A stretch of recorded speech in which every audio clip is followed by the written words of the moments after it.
I stepped through the doorway, suitcase still in my hand, heart pounding like it had no business being in my chest. The living room was loud, alive, laughter, clinking glasses, the smell of spiced lamb and rice. My family, my blood. And yet when I walked in, it was like I never belonged. Hello? My voice cracked. Heads turned, a few polite nods, a distracted wave from my aunt as if she was brushing dust off her sleeve. My uncle squinted, tilting his head. Wait, who's that? He whispered to someone. I swallowed. It's Steps, me. Wahab. I came back. Silence. Awkward, brittle silence. Then, the chuckle. I'd know that sound anywhere. Amir, my cousin. The golden boy. He leaned back on the couch, legs spread wide like he owned the place, a glass of whiskey dangling from his fingers. His smirk cut deeper than a knife. Wow, he drawled. Look who crawled back. I almost forgot you existed. My chest tightened. Nice to see you too, Amir. No one remembers you, he added, louder this time, letting the words hang in the air so everyone could hear. The laughter that followed wasn't loud, just soft, muffled chuckles, enough to feel like nails in my skin. I forced a smile. Guess it's been a while. A while? Amir tilted his head, eyes glinting. Try years. People move on, cousin. People build lives. You can expect to disappear and then come back like some prodigal hero. My uncle coughed. Ah yes, Wahab. You were studying, right? Or working? Somewhere? Both, I muttered. I said been working abroad. Oh, my aunt cut in quickly, waving her hand like she was shooing away a fly. That Sep's nice. Anyway, Amir just closed another deal with the city council. Did you hear? They sure naming a block after our family because of him. The room buzzed with admiration, compliments, toasts. And me? I was a shadow in the corner, suitcase still by my feet, invisible. I tried to steady my voice. That Sep's great, Amir. Congratulations. He smirked wider. See, that Sep's the difference between us. You sir just drifting, but me? I sip making sure the family name lives on. His words stung more than I wanted to admit. I'd carried the family name in silence all these years, working quietly, building something on my own, but to them I was nothing. Forgotten blood. I cleared my throat. I didn't come here for recognition. I just wanted to see everyone. Recognition? Amir leaned forward, eyes locked on me like a predator. You have to exist first for people to recognize you. Laughter again. My aunt clapped him on the shoulder. My uncle smiled proudly. My voice shook. That's Sep's harsh. Truth usually is, Amir shot back. But hey, don't take it personally. Families remember the ones who matter. You just background. His words echoed in my head. Background. Forgotten, invisible. I stared at him, at the way the whole room revolved around his every word, his every smile, and I realized something in that moment. He wasn't just mocking me, he had replaced me. Wahab? My uncle said suddenly, snapping me from my thoughts. Could you pass me that plate? I handed it over silently. No thanks. No eye contact. Nothing. The conversation carried on without me. Business deals, properties, Amir's victories. Not once did anyone ask about me, about my years away, about my struggles, my scars, my work. I sat there listening, my chest aching, every laugh at Amir's jokes, every nod of approval, every toast in his name. It was like erasing me in real time. I whispered, more to myself than anyone else, do I really not matter to them? Amir leaned in, catching my words, his smirk returned. No one remembers you. That Sep's just reality, cousin. My heart sank. The weight of humiliation pressed down so heavy I could barely breathe. I wanted to scream, to fight, to demand they see me, but instead I sat frozen, swallowing the hurt, letting the shame burn me alive. And yet deep inside, something shifted. Because in that moment, I understood Amir hadn't just stolen the spotlight, he had erased me from the family's memory, from their story, from the legacy that should have been ours to share. But shadows remember, and shadows have a way of returning. I clenched my fists under the table. We'll see, I whispered so low only I could hear. That was the night Amir declared me forgotten. And that was the night I swore he would remember me. Dinner was supposed to taste like home. Instead, it tasted like ash. The long wooden table groaned under plates of steaming rice, roasted lamb, warm bread, yet the only thing anyone consumed more hungrily than food was Amir's voice. He leaned back in his chair, glass raised, his tone dripping with arrogance. So last month, I closed another deal on the waterfront. 5 luxury apartments, all cash buyers, that sets the kind of weight our name carries now. Applause. Admiration. Even my uncle slapped the table. Brilliant, Amir. You said keeping the family proud. I swallowed hard. I wanted to share something, anything about myself, my projects, my small wins, something that mattered to me. I cleared my throat. Actually, but Amir cut me off like I was instead even breathing. And did I mention the new car? Imported, custom interior, red leather. People stare when I drive by. That's Sep's legacy, that's Sep's recognition. Laughter rippled, my words died in my throat. I tried again, quieter this time. I've been working overseas, built a team. Polite nods, blank stares, my aunt's smile thin and brittle. Good for you, Wahab, she said, like she was patting a child's head. The humiliation burned. I glanced toward my mother, searching her face for comfort, for pride, for anything. At first I caught it, the soft smile I remembered, but under the weight of Amir's spotlight, even that flickered, uncertain.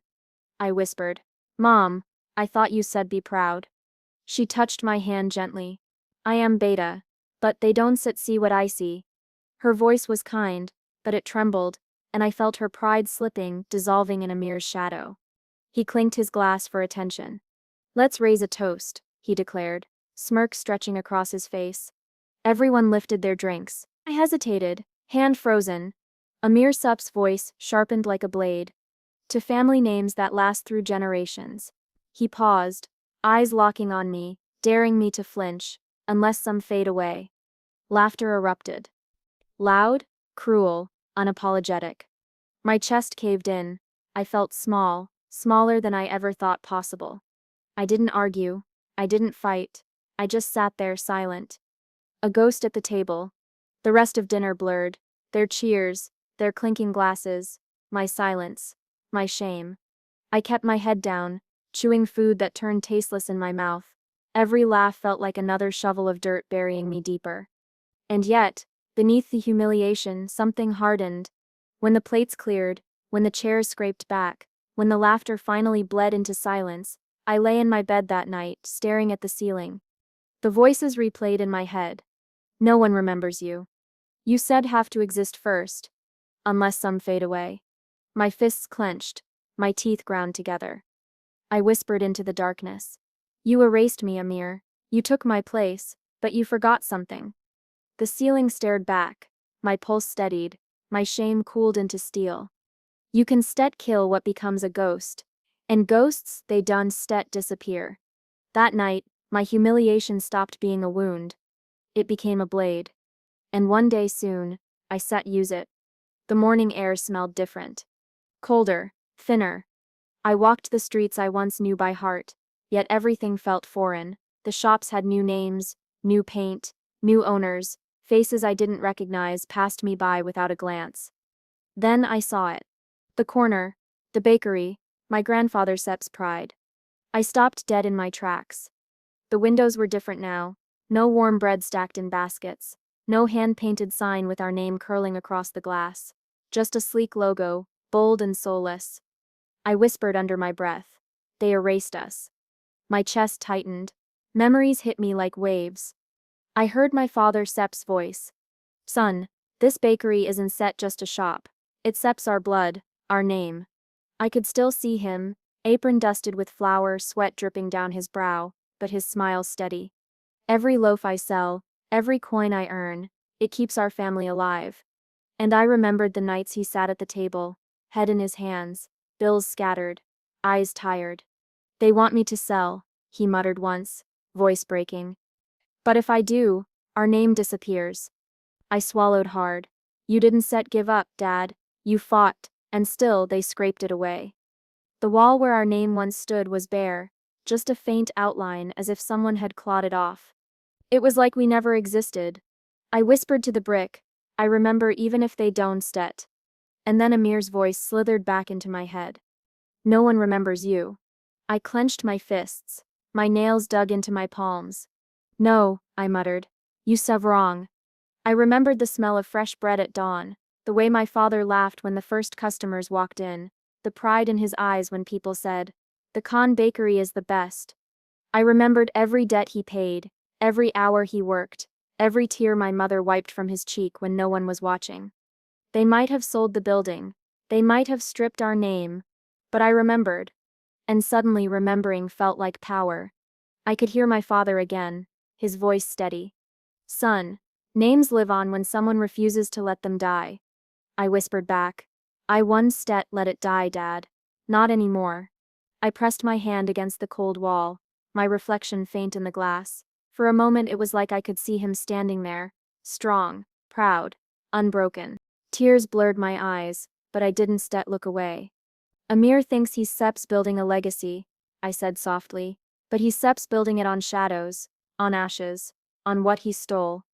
The wind cut sharp, carrying the echo of my words down the street. Maybe the world forgot me, maybe even my family doesn't see me anymore. But I remember everything. And for the first time since I came back, the humiliation I carried didn't crush me. It sharpened me. I turned from the bakery, my jaw set, my chest still heavy, but no longer hollow. Amir can erase me from their memories, I whispered, but he can erase me from history, not when I still breathe, not when I still fight. The past wasn't gone, it was buried, and I was ready to dig it up. I hadn't planned to hear him. But fate has a way of putting daggers right where you can't ignore them. I was in the hallway, glass of water in my hand, when Amir's voice bled through the half-open door. Smooth, loud, certain. Another property, another win. The investors practically begged me to take their money. The men inside laughed, glasses clinking. Amir chuckled. They know I don't lose. I am untouchable. My jaw clenched. Untouchable. That's what he believed. One of the men asked, "What about that old building, the one near the square?" I froze, my heart skipped. Amir scoffed. That ruin? Please, its steps worthless, crumbling walls, leaking roof, a waste of money. They laughed with him. The sound cut through me like broken glass. I whispered to myself, worthless? That was ours. The building, the one with our family name once painted across its face, the one my father bled for, the one stripped bare until it stood forgotten. To Amir it was nothing but dust. To me, it was everything. I pressed my back against the wall, listening harder, every word searing deeper. Amir boasted again, I only buy winners, land that screams profit. That wreck, it's a grave. I gritted my teeth. A grave you buried us in. For the first time since I'd come back, my chest didn't feel hollow. It burned, a fire, sharp and steady. I stepped away before they noticed me, my pulse hammering, my mind racing. That night, I sat alone, the words spinning in my skull. No one remembers you.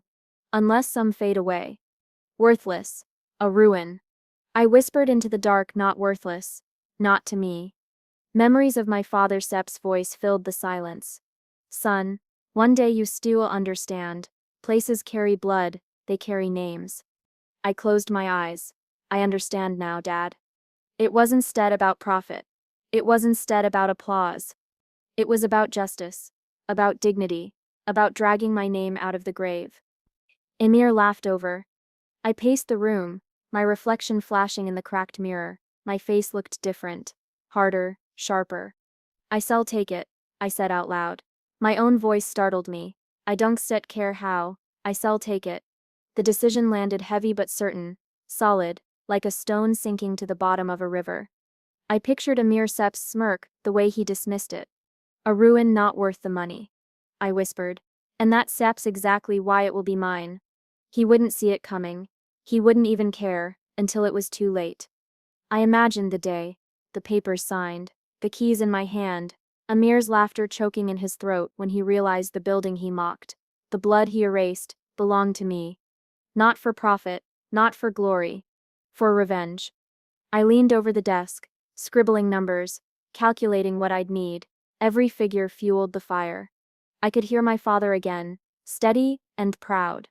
Names live on when someone refuses to let them die. I once let it die, Dad, I whispered, gripping the pen tight. Not this time. I saw the path clearly. It wouldn't be easy, it would bleed me dry, but nothing mattered more. Not their laughter, not their recognition, not Amir's shadow. I was going to carve my name back into stone. That night, lying awake, I repeated the vow until it burned into my bones. I can still claim it. I still bring it back, and I one still tell a soul until the day Amir sees it with his own eyes. My chest rose and fell. My fists unclenched slowly. For the first time, the weight of humiliation didn't crush me. It fueled me. Amir thought I was nothing but a ghost. He was about to learn that ghosts don't fade. They haunt, and I was ready to haunt him. Revenge isn't loud. It's quiet. It's the sound of bones aching after 16-hour shifts. It's the sting of sweat dripping into your eyes while the world laughs without you. I worked like a man possessed. Days bled into nights. Nights into days. Every deal I closed, every contract I signed, I heard Amir's voice in my head. No one remembers you. Worthless. A ruin. Each word drove me harder. Sharper. Hungrier. I picked up side hustles I swore I sept never touch. Deliveries at midnight, freelance jobs that paid pennies, favors I didn't want to owe. When people asked why I was killing myself, I smiled, shrugged, lied. Just keeping busy.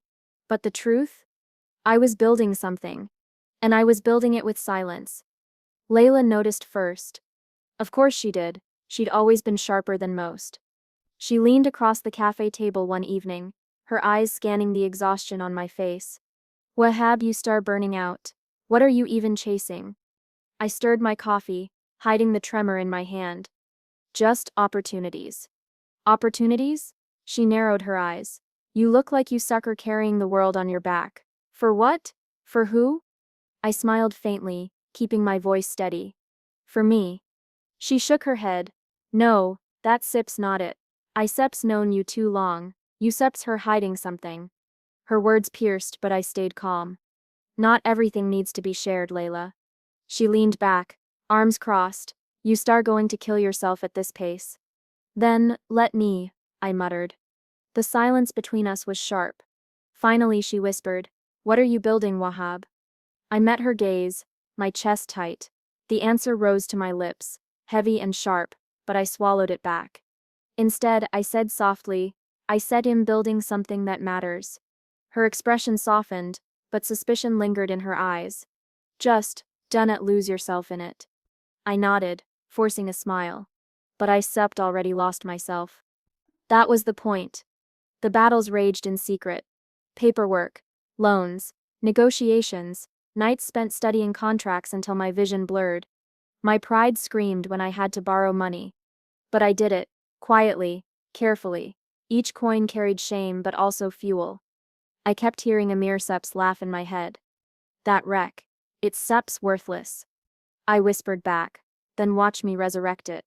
Weeks turned to months. My body thinned, my hands shook, but my resolve never cracked. One night, Layla caught me half asleep at my desk, papers scattered around me. She touched my shoulder gently. Wahab, is this worth it? I blinked at her, my voice hoarse. It's Step's the only thing worth it. Her brow furrowed. You stars scaring me. Good, I whispered. She stepped back, eyes wide. You step changed. I had to. The silence stretched. She wanted answers. I wanted silence. So I buried myself deeper in the grind. Every signature on a page, every sleepless night, every coin I bled from my hands, it all inched me closer. Closer to the day. The day Amir Sep's smirk would die on his lips. And then it happened. The lawyer slid the papers across the desk. Congratulations, it's Sep's yours now. My hand trembled as I picked up the pen. For a moment, I couldn't move, couldn't breathe. Are you all right? The lawyer asked. I nodded. Slowly, steadily. I said I'm fine, more than fine. I pressed the pen down, ink flowing like blood across the page. Signature complete. And just like that, what Amir dismissed, what my father fought for, what my family forgot was mine again. The building. The name. The legacy. I whispered to myself. We stir back, Dad. I closed my eyes, seeing him in the bakery again, his apron dusted with flour, his voice steady. Names live on when someone refuses to let them die. I smiled through the burn in my chest. I refused. And now it lives again. I didn't tell Layla. I didn't tell anyone. Not yet. This victory wasn't set ready to be shouted. It was meant to be revealed like a blade pulled from the dark. Silent, sharp, final. So I tucked the papers away, locked them tight, and walked out of the office with my head high for the first time in years. The world still thought I was a ghost. But ghosts, they wait. And when the time comes, they haunt. News travels fast. Faster than secrets. Faster than shame. I didn't announce it. I didn't post it. I didn't brag. But whispers, they move like fire. It was only 3 days after I signed the papers when Amir walked into my mother's house. No warning. No call. Just his cologne filling the room before his voice did. I was sitting at the table, tea half cold in my hand. He smirked, but something was off. The arrogance was there, but thinner, fragile. He leaned on the doorframe, casual, too casual. So, is it true? I didn't look up at first. Is what true? The Malik building. His voice cracked, just a little. You bought it? I finally met his eyes. He wanted control. He didn't have it. I sipped my tea, slowly, calmly. Yes. Silence. For the first time in years, Amir didn't know what to say. His smirk twitched, trying to hold. He let out a sharp laugh, forced and hollow. You? Bought that wreck? Must have been desperate sellers. I leaned back, watching him squirm. Funny, I said softly. How things survive, even when people forget. The words hit harder than I expected. His smirk froze, his jaw tightened. The golden boy mask slipped, just a crack. He tried to recover. Don't act like this changes anything. A ruin is still a ruin. I smiled faintly. So why do you look so worried? His eyes flashed. Just for a second. Panic, then buried under anger. You think this makes you better than me? You think a broken building means you one? I set my cup down carefully, letting the sound echo in the silence. I don't need to think it, Amir. I know it. He stepped closer, voice rising. You stare nothing without us, without me. Don't forget who carried this family while you were. While I was what? I cut him off, my voice sharp. On my knees? Struggling? Failing? The air burned between us. Yes, he snapped. Exactly that. I laughed, a low, bitter sound. And yet, here you are, shaken, by me. His face darkened, he opened his mouth, but nothing came out. That silence. That was my revenge. Not shouting, not fists, not screaming matches. Just silence heavy enough to choke him. He tried again, softer this time. It won at last. You still drown in debt. You still lose it just like Dad? I whispered. The words cut him clean. His mask slipped again. Guilt flickered. Shame, fear, all the things he'd buried under years of arrogance. I leaned forward, my eyes locked on his. I carried his name back into that building. Not you. Not anyone else. Me. He didn't answer. Couldn't. For the first time, Amir wasn't untouchable. He was cornered. I stood, walked past him toward the door, brushing his shoulder as I passed. You wanted me forgotten, I said. But now, I am the one you shall never escape. I didn't wait for a response. I left him standing in the silence he used to own. And in that silence, the mask finally cracked. The day came quietly. No fireworks, no banners, no parade. Just a building. Our building. With the name restored. Malik and Sons. Carved back into stone, where it always belonged. I stood there, staring up at it, heart pounding. And for the first time in years, I felt my father beside me, my grandfather too. The ceremony wasn't grand, just neighbors, old faces, people who remembered when this place was alive. They gathered in front of me, murmuring, some wiping tears. Mrs. Riemann touched the stone with trembling hands. My God, I never thought I'd see this name again, she whispered. I smiled softly. It was never gone, just waiting. Others joined in, telling stories. Your father used to give us bread for free when times were bad. Your grandfather worked these ovens with his own hands.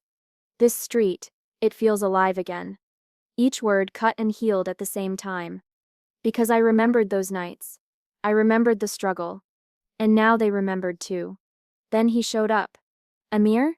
He walked through the crowd, that same smugness plastered on his face. But his jaw, tight, his fists, clenched. He stopped in front of me, eyes scanning the carved letters. So this is it? He scoffed. All this noise over a ruin? I tilted my head, meeting his gaze. Funny doesn't it look like a ruin to me? The neighbors fell silent, listening, watching. It wasn't just between us anymore. It was public. Amir forced a laugh. You think this little stunt changes anything? People don't care about names on walls. They care about success. Real success. Mr. Khan, the shopkeeper, spoke before I could. I care. We all do. That name fed our children. You wouldn't understand. Amir Sep's face twitched. He shot him a glare. But the whispers began. Did you hear? It was him who brought it back, not Amir. After all these years, someone finally remembered. Maybe Amir isn't the only one after all. Their voices rose around us. A tide Amir couldn't stop. I leaned in, my words low, just for him. You told me no one remembers me. Looks like you were wrong. His smirk faltered. His eyes darted to the crowd. And for once, he wasn't the hero. He wasn't the golden boy. He was just silent. I stepped back, lifting my voice for the people. This isn't about money or power. This is about memory, about dignity, about family that refuses to die. The crowd clapped, some even cheered. Tears glistened in a few eyes. And in that moment, I wasn't forgotten. I was seen. Amir shoved his hands in his pockets, muttering under his breath. This changes nothing. I turned to him, calm, steady. It already has. The applause grew louder. Not for him. For me. For us. I looked at the carved stone one last time, tracing the letters with my fingers. Malik. The name was back. The memory was back. And no amount of his arrogance could erase it again. I didn't gloat. I didn't raise my voice. I just stood there, letting silence do the work. Because silence carried farther than any shout. And in that silence, Amir Sep's mask didn't just crack. It shattered. It was late when he came. No crowd, no applause, no witnesses. Just Amir and me.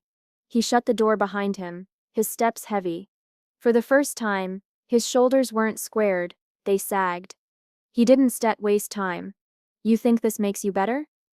His voice cracked, low but sharp. You think a name on a wall makes people remember you? I leaned back in my chair, steady. Seems like it worked. His eyes flickered, anger, fear, something else. He took a step closer. You don't get it, people forget, memories fade, success, that sets what lasts. I let the silence stretch. He hated silence. Always filled it with bragging, with laughter, but not tonight. You sound nervous, I finally said. He scoffed, but it was weak. Nervous? Of you? Don't flatter yourself. I stood, walked toward him. If you weren't nervous, you wouldn't be here. You be out buying another car, another house, telling everyone how untouchable you are. His jaw tightened. You stole this moment from me. I laughed once, bitter. No, you threw it away. You called it a ruin. You said it wasn't worth anything. And now? Now it's worth everything, because it's worth mine. His eyes narrowed. You think people love you for this? They still forget tomorrow. They always do. I stepped closer, close enough to see the sweat at his temple. Funny, they've been remembering all week, and you know what they remember most? I paused, letting the blade sink. That it was you. His mouth opened, then closed. No clever comeback. No polished arrogance. Just silence. He whispered finally, voice trembling. I gave everything to stay on top. Everything. And you waited in the shadows. You let me shine, just so you could watch me fall. I didn't flinch. You pushed me into those shadows. You made sure no one heard me. No one saw me. But shadows don't stay quiet forever. Amir. They grow. They learn. And when the light shifts, I gestured at him, they swallow you. His face hardened, but his eyes betrayed him. Regret? Heavy? Bitter. You shall never beat me, he muttered. Maybe not, I said. But you shall never be untouchable again. The room went still. His breathing rough. Mine steady. He turned toward the door, hand on the knob, but he didn't leave. Not yet. His voice dropped, barely audible. I should have never underestimated you. I let those words hang. They tasted sweeter than victory. Because they weren't just words, they were wounds. When he finally walked out, I didn't follow. I just stood there, staring at the closed door. For years he made me invisible. Now he was the one fading. And his regret, that was the revenge I never even had to plan. The street was quiet. Dusk painted everything in amber, and the glow from the new sign lit the bricks like fire. Our name. Carved, restored alive. For the first time in years, I didn't feel invisible. I didn't feel like a ghost. An old man passing by slowed his steps. He squinted at the wall, then whispered, Malik, it steps back. His voice cracked. He touched the stone like it was skin. I swallowed hard. Yeah, I murmured. It steps back. A young boy tugged his mother's sleeve as they walked past. Mom, look, that steps the Malik place, isn't it? She smiled softly. It is. Your grandfather used to buy bread there every Sunday. Their voices carried down the street, and for once they carried my name with them. Not a mere set's. Mine. I leaned against the wall, letting the whispers sink in. I had spent years choking on silence. Now silence tasted different. Sweet. Behind me, footsteps. I didn't have to turn to know. Amir Sep's voice cut through the evening. So this is it, your big moment. I exhaled slowly. You made it sound like nothing when I bought it. Why are you here? He scoffed. Just wanted to see if it was worth all the noise. People acting like you cured cancer. It steps just a building. I faced him. Funny? For den just a building. Sit it brought you here. His jaw twitched. He hated that. That I could see through him. He stepped closer, lowering his voice. You think this makes you better than me? I shook my head. No. It makes me me. That sep's enough. He sneered. You still fade. They still forget again. I let the words hang. Then I smiled. Maybe, but not tonight. Tonight they remember. And right there, his mask slipped again. The fear in his eyes told me everything. He knew he was no longer the only story. He turned away, muttering under his breath. You shall regret this. I didn't follow. I didn't answer. I let him walk into the dark, carrying his regret like chains. Because this moment wasn't about him. It was about me. I pressed my hand against the cold brick. Memories flooded, my father's tired eyes, my grandfather's laughter, my mother's fading smile at the dinner table. All of them, woven into this place. I whispered, we stir still here. The wind caught my words, carrying them into the night. And I knew they stay. A neighbor approached, smiling. Good work, son. Your family would be proud. I nodded, my throat tight. Thank you. As he walked off, I realized I didn't need applause. Didn't need headlines. The victory was in the quiet nods, the hushed whispers, the recognition that finally returned. For years, Amir drowned me out with noise. I won with silence. I stood straighter, the glow of our name lighting my face. My scars were still there, every wound, every humiliation carved into me. But now they weren't weaknesses. They were proof. Proof that I survived. Proof that I rebuilt. Amir could keep his cars, his investors, his hollow laughter. I had something greater, roots. Roots that couldn't be erased. I looked up at the letters one last time, glowing against the dusk. And I whispered, not to Amir, not to the crowd, but to myself. My name, my victory. The city moved around me. Cars, voices, footsteps, but I didn't feel small anymore. I didn't feel forgotten. I felt remembered. And that, That was the revenge he would never recover from.